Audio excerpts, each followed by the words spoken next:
धनबाद में आज एक बार फिर एसिड अटैक का मामला सामने आया है, लेकिन यह एसिड अटैक किसी लड़की पर जानबूझकर किया गया है, लेकिन प्रेम प्रसंग में नहीं किया गया है। एक नाबालिग लड़की पर एसिड अटैक किया गया है, वो भी जमीन के विवाद में एक नाबालिग लड़की को शिकार बनाया गया, उसको निशाने पर लेकर एसिड अटैक किया गया उस पर।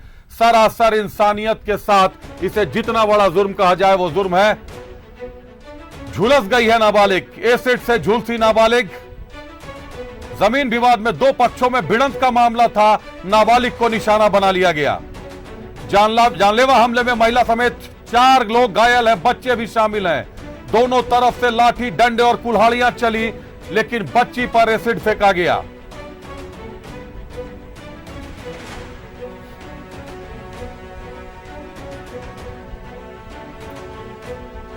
तस्वीरों में आप साफ देख सकते हैं, नाबालिग बच्ची है, बुजुर्ग आदमी है, और इस बच्ची के ऊपर एसिड अटैक किया गया है। हालांकि बच्ची बाल बच्ची है, बच्ची के हाथ झुलस गए हैं और शरीर के कई अंगों में चोट लगी है।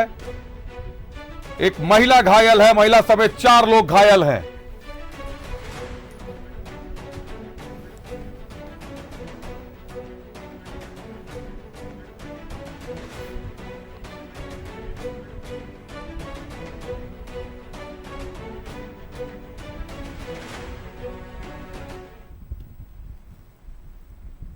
एसिड अटैक को कहीं ना कहीं बड़ा गुनाह माना जाता है। पूरी जिंदगी एक लड़की की आत्मा तक छलनी हो जाती है। कई बार ऐसे मामले सामने आए हैं, बाकायदा इस पर कई पिक्चर बन चुके हैं, लेकिन एसिड अटैक अब जमीन विवाद के मामले में अगर चलने लगे, मामूली झड़प में अगर एसिड का अटैक होने लगे, तो फिर बड़े सवाल खड़े हो जाते हैं सिस्टम पर, एसिड बेचने वालों पर। सीधा रुख कर सकता है हमारा सहयोगी अशोक हमारे साथ जुड़े हुए हैं। अशोक, मामला जमीन विवाद का, 2 परिवारों के बीच के विवाद का मामला, और नाबालिग को निशाना बनाया गया एसिड फेंककर।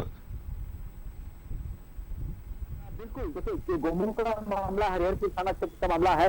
बताया जा रहा है कि भूमि विवाद चल रहा था और ये मामला है पूरी तरह से न्यायालय में चल रहा था, और न्यायालय में चलने के बावजूद भी एक पक्ष जो है जबरदस्ती दखल करना चाह रहा था उस जमीन को। यही कारण था, घेराबंदी भी करना चाह रहा था, और इसकी जानकारी जो है पूरी तरह से जो है दी गई थी पुलिस को, लेकिन पुलिस थोड़ा भी तत्परता नहीं दिखाएगा। तत्परता दिखाई होती तो इस तरह का घटना का अंजाम नहीं हुआ होता। जब पूरा परिवार घर में जब सो रहा था, उसी समय जो है पहले पक्ष के जो लोग हैं जाकर जमीन का घेराबंदी कर रहे थे, और घेराबंदी करने के साथ साथ इनको पहले से पता था कि कुछ ना कुछ वहां पर हमला होगा। यही कारण था, एसिड लेकर पहुंच गए थे, रड लेकर पहुंच गए थे, डंडे लेकर वहां पहुंच गए थे। जब माँ और बेटी जब इसका विरोध किया तो दोनों की पिटाई की, और उसके बाद जो एसिड रखा हुआ था, एसिड भी वहां पर डालने का लोग प्रयास किए। इसी तरह में उसका भाई और पिता भी गए बचाने के लिए।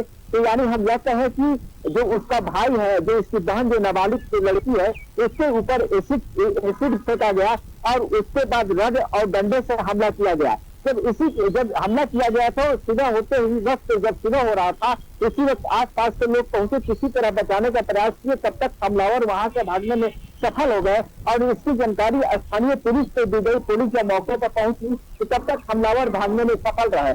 सीधा तौर पर पुलिस का यह कहना था कि हम उन्हें को गिरफ्तार कर लिए होते, लेकिन वो लोग भागने में सफल हो गए। लेकिन सवाल यह खड़ा होता है कि मामला न्यायालय में चल रहा है, जब न्यायालय में मना कर दिया गया है कि दोनों पक्ष को वहां पर किसी प्रकार का वर्क नहीं करना है, तो इसके बावजूद भी वर्क करने जब पहुंचे तो इसकी जानकारी पहले से पुलिस को दी जा चुकी थी। कहीं न कहीं देखिए पुलिस की इसमें लापरवाही देखी जा रही है। अगर पुलिस चाहती तो इस तरह का घटना का अंजाम नहीं होता।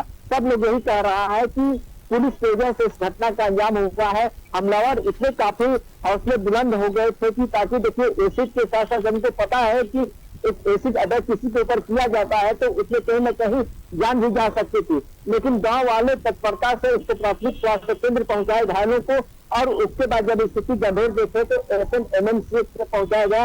यहाँ खतरे से बाहर बताई जा रही चारों की हालत। हालांकि पुलिस ने मामला दर्ज कर लिया है, लेकिन अभी भी जो हमलावर जो है पुलिस पकड़ से बाहर है। अशोक, जमीन का विवाद बताया जा रहा है, एक ही परिवार के 2 लोग हैं या फिर अलग अलग गांव के विवाद के बीच का मामला है? क्योंकि एसिड अटैक कहीं ना कहीं बहुत बड़ा जुर्म है। बच्ची के अगर चेहरे पर एसिड लग जाता तो आज समाज कहीं ना कहीं बड़े तरीके से कलंकित हो जाता। अशोक,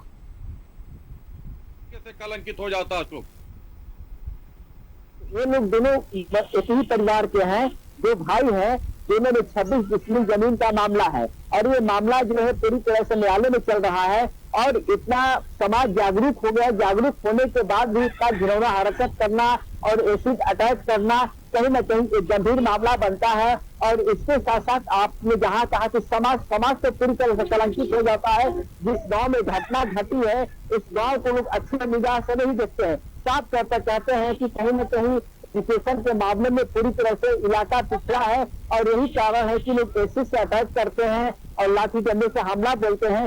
इससे कभी भी नहीं जीता जा सकता है लड़ाई जब भी जीतना होता है इसके लिए पुलिस है और न्यायालय है और न्यायालय ही फैसला सुनाती है। फैसला जिसके पक्ष में सुनाएगी फैसला उसके पक्ष में आएगी। लेकिन झारखंड आज भी हम लेते हैं कि इलाका पूरी तरह से पिछड़ा हुआ है और लोगों का आज भी मानना है कि हम लाठी डंडे के बल पर जो है हम इस मामले को जीत सकते हैं। लेकिन ये गलतफहमी है, ऐसा कभी नहीं जीता जा सकता है। तो कहीं न कहीं न्यायालय का लोगों को सहारा लेना पड़ेगा।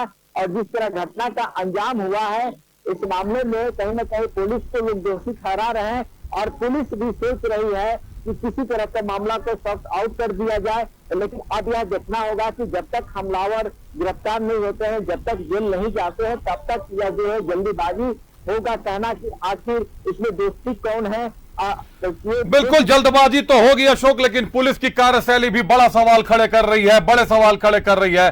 बच्ची पर एसिड अटैक होता है और पदाधिकारियों को अभी तक कहीं किसी को पकड़ में आने की सूचना नहीं है, किसी की गिरफ्तारी नहीं हुई है।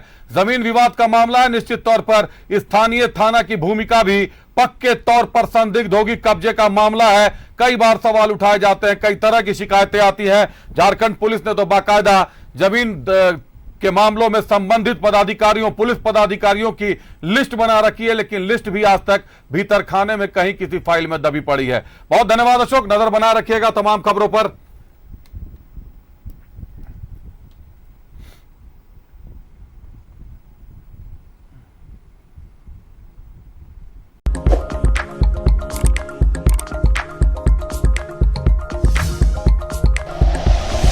Like and share videos, subscribe करें हमारा चैनल और प्रेस करें बेल आइकॉन। न्यूज़ 11 भारत, सच है तो दिखेगा।